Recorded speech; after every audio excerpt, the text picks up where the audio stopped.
Well, students, under P block elements, the next property we are going to take is formation of halides. जहाँ halides are activity towards halogen atoms. हम start करेंगे group 15 element से।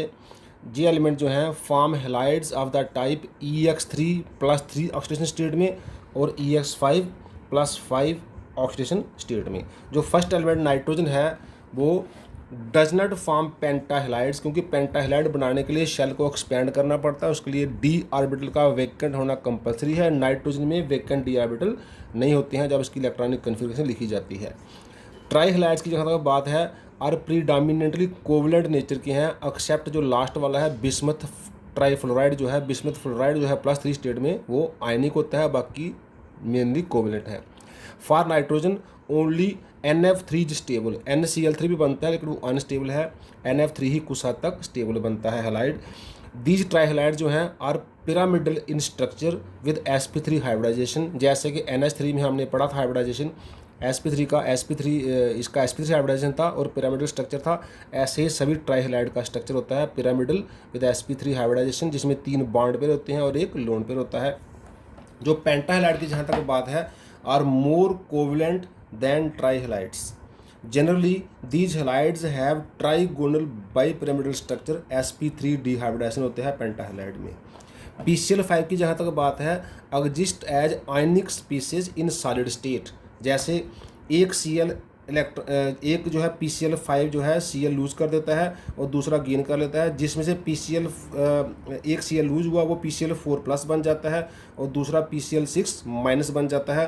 These cations and A9 जो हैं ये आपस में electrostatic force of interaction जो है वो जनरेट कर लेते हैं। So this is all about halides आ ग्रुप 15 एलिमेंट्स। अब हम लेते हैं हेलाइड्स आ group 16 elements. So group 16 elements में क्या है, there are large number of halides known, जैसे EX2+2 स्टेट में, EX4+4 स्टेट में, EX6+6 स्टेट में। E is element of the group.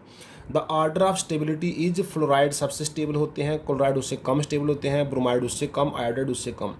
In हेक्साहेलाइड्स only fluorides are stable, जो है फ्लोराइड ही स्टेबल बनते हैं, बाकी वाले जैसे क्लोराइड और ब्रोमाइड वगैरह अनस्टेबल बनते हैं। SF6 for example which are, ये जो हेक्सा फ्लोराइड जहाँ होते हैं ये गैसियस स्टेट में पाए जाते हैं विद ऑक्टाहेड्रल स्ट्रक्चर, क्योंकि इनका हाइब्रिडाइजेशन होता है sp3d2। जहाँ तक टेट्राहेलाइड्स की बात है SF4 जो है गैस है, SeF4 जो सेकंड वाला है सेलेनियम वाला वो लिक्विड है, और जो TeF4 है वो सॉलिड स्टेट में पाया जाता है। इनका sp3d हाइब्रिडाइजेशन होती है जिसमें 4 बॉन्ड पेयर हैं और 1 लोन पेयर है, इसलिए स्ट्रक्चर होता है डिस्टॉर्टेड टेट्राहेड्रल, जहाँ सीसा लाइक ज्योमेट्रीज की होती है जैसे झूले की तरह। Except selenium all elements form dihalides, dihalide selenium को छोड़ के सारे डाईहेलाइड बनाते हैं, जैसे SF2 विद sp3 हाइब्रिडाइजेशन, उनका स्ट्रक्चर होता है bent V shape just like water, जिसमें 2 लोन पेयर हैं और 2 बॉन्ड पेयर हैं। सम मोनोहेलाइड्स जो हैं are also known which are dimeric, जैसे कि S2F2, तो ये मानो SF है लेकिन ये डायमेरिक फॉर्म में S2F2 की स्टेट में हमें नाउन है। ऐसे S2Cl2, तो ये कुछ मोनोहेलाइड भी नाउन है, though not so stable but they are known. Oxygen सिर्फ फ्लोराइड के साथ ही हेलाइड बनाएगा, जैसे OF2 O2 F2 जो कि अनस्टेबल है। बाकी ऑक्सीजन क्योंकि इसके पास वेकेंट डी ऑर्बिटल नहीं होती हैं, इसलिए ये टेट्रा या हेक्सा हेलाइड्स नहीं बनाएगा। This is all about halides of group 16 elements. अब हम लेते हैं halides of group 17 element. So halides of group 17 elements को इंटर हैलोजन कंपाउंड भी बोला जाता है, क्योंकि कंपाउंड जब हैलोजन विद हैलोजन होते हैं, हैलोजन के हैलोजन से जब कंपाउंड बनते हैं तो वो होता है इंटर हैलोजन कंपाउंड्स, उनके आपस में कंपाउंड हैलोजन जो हैं कंबाइन करते हैं अमॉन्ग्स्ट देम सेल्व्स, आपस में कंबाइन करते हैं to form a large number of compounds of the type X N dash type, जैसे n की वैल्यू क्या होती है 1 3 5 7, जैसे XX डैश जब n की वैल्यू 1 है, ClF BrF BrCl ICl IBr IF इसके एग्जांपल्स हैं।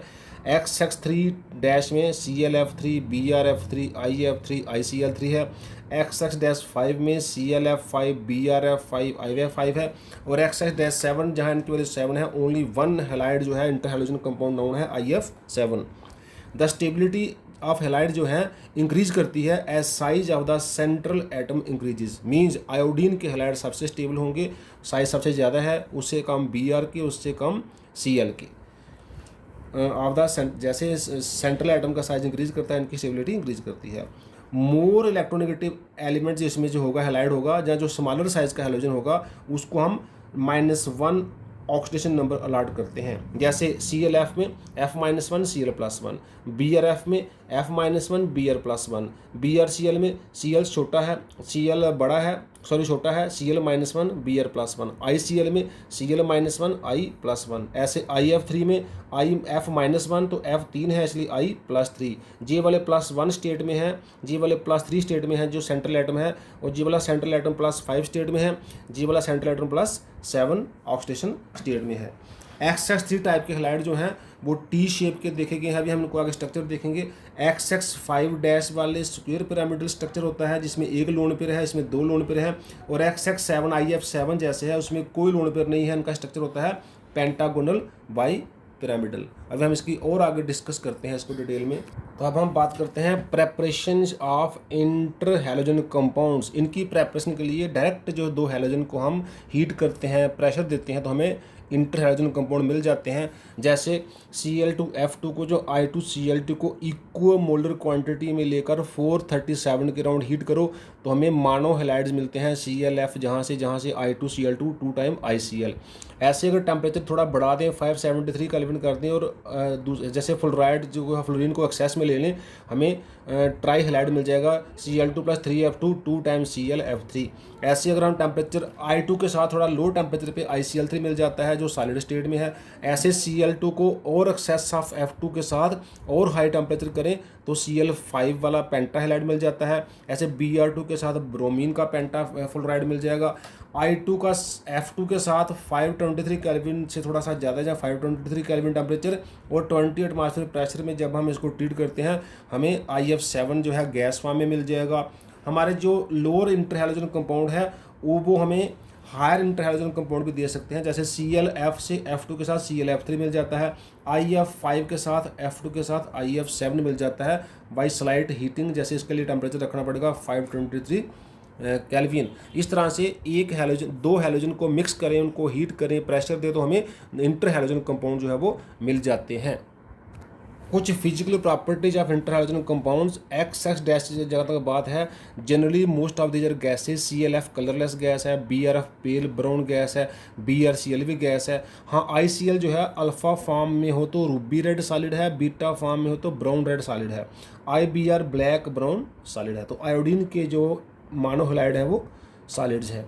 XX-3 में क्या है, ClF3 गैस है कलरलेस, BrF3 भी येलो ग्रीन लिक्विड है, IF3 येलो पाउडर है, ICl3 ऑरेंज सॉलिड है। जहाँ तक 5 वालों की बात है, पेंटाहेलाइड्स में IF5 गैस है कलरलेस, ClF5 लिक्विड है और BrF5 भी लिक्विड है। जहाँ तक लास्ट वाला IF7 की बात है, जो हमने पहले ही बात की है, जो कलरलेस गैस है। ऑल दी जो हैं हैलाइड जो हैं जो कोवलेंट हैं और डायमैग्नेटिक हैं, और ये सभी कोवलेंट डायमैग्नेटिक मॉलिक्यूल्स हैं, इनमें कोई भी आयनिक नहीं है। कुछ और प्रॉपर्टीज देखते हैं। इन जनरल जो इंटर हैलोजन कंपाउंड्स होते हैं are more reactive than halogens except fluorine को छोड़कर। इसका कारण क्या है, जो XX- बॉन्ड होता है covalent is weak than XX bond. XX- bond की डिसोसिएशन एनर्जी कम होती है XX के मुकाबले में, इसलिए ये मोर एक्टिव है। लेकिन FF जो है वो मोर एक्टिव है इन सबसे, क्योंकि FF का डिसोसिएशन एनर्जी सबसे कम है। विद वाटर स्मॉलर हैलोजन जो है give halides and larger one gives hypohalide. अगर XX- है तो हाइपोहेलाइड बनता है, अगर XX-3 टाइप है तो हेलाइड बनता है, 5 वाले के साथ हेलेट बनता है और 7 वाले के साथ पर हेलेट बनता है। जैसे ClF है तो इसे HF HOC, अगर हम H को हटा दें ये हाइपोक्लोराइड है। F3 के साथ HF ClO2 ये क्लोरस एसिड है, लेकिन अगर H को हटा दें ये क्लोराइड है। ClF5 के साथ 5HF HClO3, अगर हम H को हटा दें ये क्लोरेट है तो इसका नाम है क्लोरिक एसिड। और IF7 के साथ क्या है, 7 वाटर के साथ 7HF HiO4, अगर H को हटा दें ये पर आयोडेट है, इसका नाम है पर आयोडिक एसिड। तो ClF मानो के साथ 1 वाटर रिएक्शन करता है, ट्राई के साथ 3 वाटर रिएक्शन करते हैं, पेंटा के साथ 5 वाटर रिएक्शन करते हैं और हेप्टा के साथ 7 वाटर रिएक्शन करते हैं। इसलिए हाइपोक्लोराइट, क्लोराइट, क्लोरेट, और जहाँ पर क्योंकि ICl SeLF7 होता नहीं है इसलिए हमने आई की एग्जाम्पल ही है, तो इट इज़ पर आयोडिक एसिड। अगर एच को हटा दे तो इट इज़ पर आयोडेट, जिसको हमने जनरली क्या लिखा, हैलेट। तो 7 वाला हैलेट, 5 वाला 7 वाला पर हैलेट, 5 वाला हैलेट, 3 वाला हैलाइट और 1 वाला हाइपो हैलाइट नाम के जो कंपाउंड हैं हमें इनसे मिलते हैं। जो इंटरहाइड्रोजन कंपाउंड हैं can chlorinate and fluorinate many metals, non metals and their compounds. For example 6 times ClF का जब एल्यूमिनियम से रिएक्शन करवाते हैं तो एल्यूमिनियम फ्लोराइड हो गया, एल्यूमिनियम फ्लोरिनेट हो गया और Cl2 गैस एस्केप कर गई। ऐसे नॉन मेटल सल्फर को SF6 बन गया ClF के साथ और क्लोरीन गैस एस्केप कर गई। ClF ने SF4 के साथ मिलकर एडिशन कंपाउंड बना दिया SF5Cl। ऐसे यूरेनियम डाइऑक्साइड के साथ BrF3 ने हमारे पास UF4 बना दिया, प्लस ब्रोमीन जो है वो निकल गया और ऑक्सीजन गैस एस्केप कर गई। इस तरह से ये जो हैलोजन इंटरहैलोजन कंपाउंड है ये मेटल को या नॉन मेटल को या कंपाउंड को क्लोरीनेट फ्लोरिनेट करने के काम में भी यूज़ किए जाते हैं। अब हम देखते हैं स्ट्रक्चर्स ऑफ ट्राईहेलाइड्स, पेंटाहेलाइड्स एंड हेप्टाहेलाइड्स में हम आई की एग्जांपल ले रहे हैं IF3। आई ग्राउंड स्टेट में इसकी कॉन्फ़िगरेशन क्या है, 5s में वैलेंस में 2 इलेक्ट्रॉन है, 5p में 5 इलेक्ट्रॉन है, 1 2 3 4 5 और 5d भी जो है वेकेंट है। फर्स्ट एक्साइटेड स्टेट में क्या होता है, एक इलेक्ट्रॉन p का ऑक्साइड करके d में चला जाता है, तो जो हो जाएगा 5s में 2 रहेगा, 5p में 4 हो जाएंगे, 1 2 3 एंड 4 और एक इलेक्ट्रॉन ऑक्साइड करके यहाँ आ गया। अब हमारे पास है 1 2 3 3 इलेक्ट्रॉन जो हैं वो अनपेड हैं, ये यहाँ से लेकर जहाँ तक एक S P P P और D sp3 हाइब्रिडाइजेशन जो है वो हो जाएगी, जिसमें 2 लोन पेयर होंगे, 3 बॉन्ड पेयर होंगे। तो जहाँ से जहाँ तक क्या हो गया है sp3d हाइब्रिडाइजेशन। तो जब F3 आएंगे ये पेयर्ड है, ये पेयर्ड है, ये अनपेयर्ड है, एक F से बॉन्ड बन जाएगा, ये अनपेयर्ड है, दूसरा F से बॉन्ड बन जाएगा, ये अनपेयर्ड है, तीसरा F से बॉन्ड बन जाएगा। तो हो जाएगा IF3 जिसमें 2 लोन पेयर रहेंगे इस तरह से और 3 बॉन्ड पेयर रहेंगे इस तरह से। तो स्ट्रक्चर हो जाएगा I central atom, F F F, ये T शेप स्ट्रक्चर हो गया, sp3d हाइब्रिडाइजेशन हो गई और 3 बॉन्ड पेयर आ गए, 2 लोन पेयर आ गए, वो शो करो या ना करो। अब हम देखते हैं IF5। तो IF5 में क्या है, आई की सेकंड एक्साइटेड स्टेट लेनी है हमने, 2 इलेक्ट्रॉन ऑक्साइड करवाने हैं। जैसे जहाँ पर जे वाला इलेक्ट्रॉन ये दोनों ऑक्साइड कर जाएंगे, P में 3 रह जाएंगे, S पेयर्ड है, P एक अनपेयर्ड, 2 अनपेयर्ड, 3 अनपेयर्ड, 2 ऑक्साइड करके एक जहाँ पे एक जहाँ पे। तो हमारे पास एक लोन पेयर रह गया, 1 2 3 4 5 हो गए अनपेयर्ड इलेक्ट्रॉन। तो हाइब्रिडाइजेशन अब जहाँ तक हो जाएगी SPPPDD sp3d2 हाइब्रिडाइजेशन हो जाएगी। तो जब IF के पास हमारे पास 5F आएंगे तो एक F का बॉन्ड जहाँ पे बनेगा, एक F का बॉन्ड जहाँ पे बनेगा, एक F का बॉन्ड जहाँ पे बनेगा, एक F का बॉन्ड जहाँ पे बनेगा। तो F के बनेंगे 1 2 3 4 5 बॉन्ड बनेंगे, एक लोन पेयर रहेगा। तो sp3d हाइब्रिडाइजेशन की वजह से इसका जे ज्योमेट्री होगी जिसमें एक लोन पेयर है, बाकी के जो 5 हैं वो बॉन्ड पेयर हैं। तो स्ट्रक्चर हो जाएगा सेंट्रल एटम के साथ 1 2 3 4 स्क्वायर और एक पिरामिड, स्क्वायर पिरामिडल जो है वो उसकी ज्योमेट्री हो जाएगी। IF7 की ऐसे कोई भी पेंटाहेलाइड होगा उसकी ऐसी ज्योमेट्री हो जाएगी जिसमें एक लोन पेयर होगा और 5 बॉन्ड पेयर होंगे, क्योंकि एक लोन पेयर रह जाता है इसकी वजह से बाकी सारे इलेक्ट्रॉन जो है वो सिंगली ऑक्यूपाई हो जाते हैं। ऐसे जब IF7 की बात करेंगे सो IF7 में जे वाला इलेक्ट्रॉन जो है एस का भी एक्साइड कर जाएगा, थर्ड एक्साइड स्टेट हो जाएगी, जे भी एक्साइड कर जाएगा, जे भी तीनों जो पेयर्ड इलेक्ट्रॉन है वो एक्साइड कर जाएंगे। तो एक इलेक्ट्रॉन जहाँ और आ जाएगा, एक जे एक्साइड करके एक बच गया, एक जे एक्साइड करके एक बच गया, जहाँ भी एक बच गया, जहाँ पहले एक था। तो तीनों के जो पेयर्ड इलेक्ट्रॉन थे 1 2 3 एक्साइड करके डी में चले गए 1 2 3। तो यहाँ से लेकर जहाँ तक क्या हो गया SPPPDDD, एक बार S 3 बार P और 3 बार D, sp3d3 हाइब्रिडाइजेशन हो गई। एक्साइटेड स्टेट में जाने के बाद सारे इलेक्ट्रॉन सिंगली ऑक्यूपाई हो गए। अब ये सारे के सारे जे सारे के सारे F के साथ बॉन्ड बनाएंगे, एक बॉन्ड जहाँ बनेगा कोवलेंट, एक जहाँ बनेगा, एक जहाँ बनेगा, एक जहाँ बनेगा, जहाँ बनेगा और यहाँ भी एक बॉन्ड बनेगा। तो sp3d3 में सातों के सातों अनपेयर्ड इलेक्ट्रॉन होने की वजह से 7 F से बॉन्ड बन जाएंगे। तो स्ट्रक्चर हो जाएगा पेंटागोनल बाई पिरामिडल, आई central atom, 1 F 2 F 3 F 4 F 5F, 6F और 7F, ये पेंटागन है। और एक पिरामिड, दो पिरामिड। स्ट्रक्चर क्या हो गया? स्ट्रक्चर हो गया पेंटागोनल बाई पिरामिडल, जो हमने valence shell electron pair repulsion theory में पढ़ा था। जब सातों के सातों बॉन्ड पेयर होते हैं तो स्ट्रक्चर होता है पेंटागोनल बाई पिरामिडल, वही जहाँ पर हमें मिल रहा है। और हाइब्रिडाइजेशन है sp3d3। तो this is all about the structures of interhalogen compounds. अब हम सल्फर के हैलाइड्स का स्ट्रक्चर देखते हैं, SF2 का, SF4 का, SF6 का। पहले बात करते हैं SF4 की। तो सल्फर जो है वो ग्राउंड स्टेट में क्या है? 3s में 2 इलेक्ट्रॉन है, 3p में 1 2 3 4 4 इलेक्ट्रॉन है, 3d खाली है। सल्फर का जब फर्स्ट एक्साइटेड स्टेट आता है तो जी वाला इलेक्ट्रॉन जंप करके d में चला गया, तो हमारे पास हो गया, जहाँ s में 2 रहेंगे, p तीनों में एक एक हो जाएगा, s में भी एक हो जाएगा। अब 1 2 3 4 अनपेयर इलेक्ट्रॉन है जो बॉन्ड बना सकते हैं और ये लोन पेयर रहेगा। तो sppd sp3d हाइब्रिडाइजेशन हो जाएगी। जब 4f आएंगे जी लोन पेयर रहेगा, यहाँ बॉन्ड बन गया, यहाँ बॉन्ड बन गया, यहाँ बॉन्ड बन गया, यहाँ बन गया। तो sp3d में 4 बॉन्डिंग पेयर हो गई, एक लोन पेयर हो गया। इसलिए ज्योमेट्री हो गई ट्राइगोनल जो है बाई पिरामिडल में एक लोन पेयर, बाकी सारे बॉन्ड पेयर, एक bond pair, 2 bond pair, 3 bond pair, 4 bond pair. इसको हम सी-सा स्ट्रक्चर कह सकते हैं या फिर डिस्टॉर्टेड टेट्राहेड्रल स्ट्रक्चर कह सकते हैं। जब SF6 की बात होगी तो क्या हो जाएगा? SF6 में जो सल्फर है वो सेकंड एक्साइटेड स्टेट में चला जाएगा। S का इलेक्ट्रॉन भी एक्साइट करके D में पहुंच जाएगा, P का भी D में चला गया, S का भी D में चला गया। सारे के सारे सिंगल हो गए, जे भी अनपेड, जे भी अनपेड, जे भी अनपेड, जे भी अनपेड। जो 2 पेड थे वो दोनों D में शिफ्ट हो गए। तो SPPP, SP3 और D2, sp3d2 हाइब्रिडाइजेशन हो जाएगी। तो SF6 जब आएगा सारे के सारे बॉन्ड बनेंगे, 1 bond, 2 bond, 3 bond, 4 bond, 5 bond और छठा बॉन्ड जहाँ तक बन जाएंगे S6 के साथ sp3d2 हाइब्रिडाइजेशन हो जाएगी। तो सारे के सारे बॉन्ड पेयर हैं, इसलिए क्या होगा? जी वाला ज्योमेट्री हो जाएगी S central atom, F4 square के कॉर्नर पर और 2 पिरामिड पर। इसको बोलते हैं ऑक्टाहेड्रल स्ट्रक्चर बन जाएगा। प्योरली जो है ऑक्टाहेड्रल स्ट्रक्चर बन जाएगा, जो कि रेगुलर ऑक्टाहेड्रल होगा, क्योंकि सारे के सारे सल्फर जो है F जो है सारी सेम एटम है, इसमें कोई डिस्टार्शन नहीं आएगी, कोई लोन पेयर नहीं है, सारे के सारे बॉन्ड पेयर हैं। इसलिए एज पर valence shell electron pair repulsion theory इसका स्ट्रक्चर क्या है? ऑक्टाहेड्रल। अब बात करते हैं SF2 की। तो SF2 में तो हमें D की जरूरत नहीं पड़ेगी, सीधा सीधा SPPD हाइब्रिडाइजेशन हो जाएगी। जब 2F आएंगे, 2 पहले वाले लोन पेयर बचेंगे और 2 में सिंगल इलेक्ट्रॉन है, इसके साथ F का बॉन्ड बन जाएगा। ये अपना इलेक्ट्रॉन, ये F का इलेक्ट्रॉन, ये अपना इलेक्ट्रॉन, ये F का इलेक्ट्रॉन।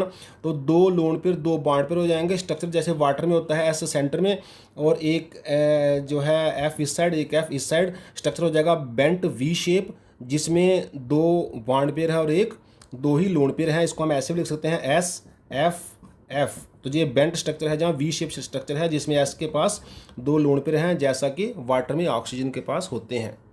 अब बात करते हैं हम फास्फोरस के हैलाइड की। हम 2 हैलाइड ले रहे हैं, phosphorus trihalide and phosphorus pentahalide. Phosphorus ground state में क्या होता है? 3s में 2 इलेक्ट्रॉन होते हैं, 3p में 1 2 3 होते हैं।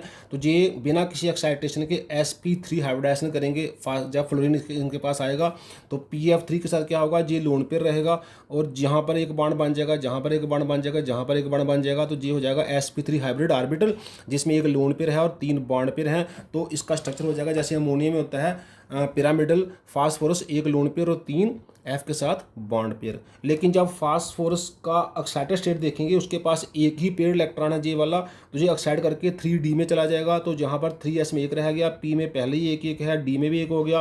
तो S से लेकर D तक SPPP, S 1 हो गया, P 3 हो गए, D 1 हो गया, sp3d हाइब्रिडाइजेशन हो जाएगी, जिसमें सारे ही अनपेड सिंगल इलेक्ट्रॉन है। इसलिए जब इसके पास pf5 5 बॉन्ड बनेंगे तो एक एक इलेक्ट्रॉन सब में है, एक एक F के साथ बॉन्ड बन जाएगा। तो F के साथ इसके 5 बॉन्ड बन जाएंगे, 1 2 3 4 5, sp3d हाइब्रिडाइजेशन हो जाएगी।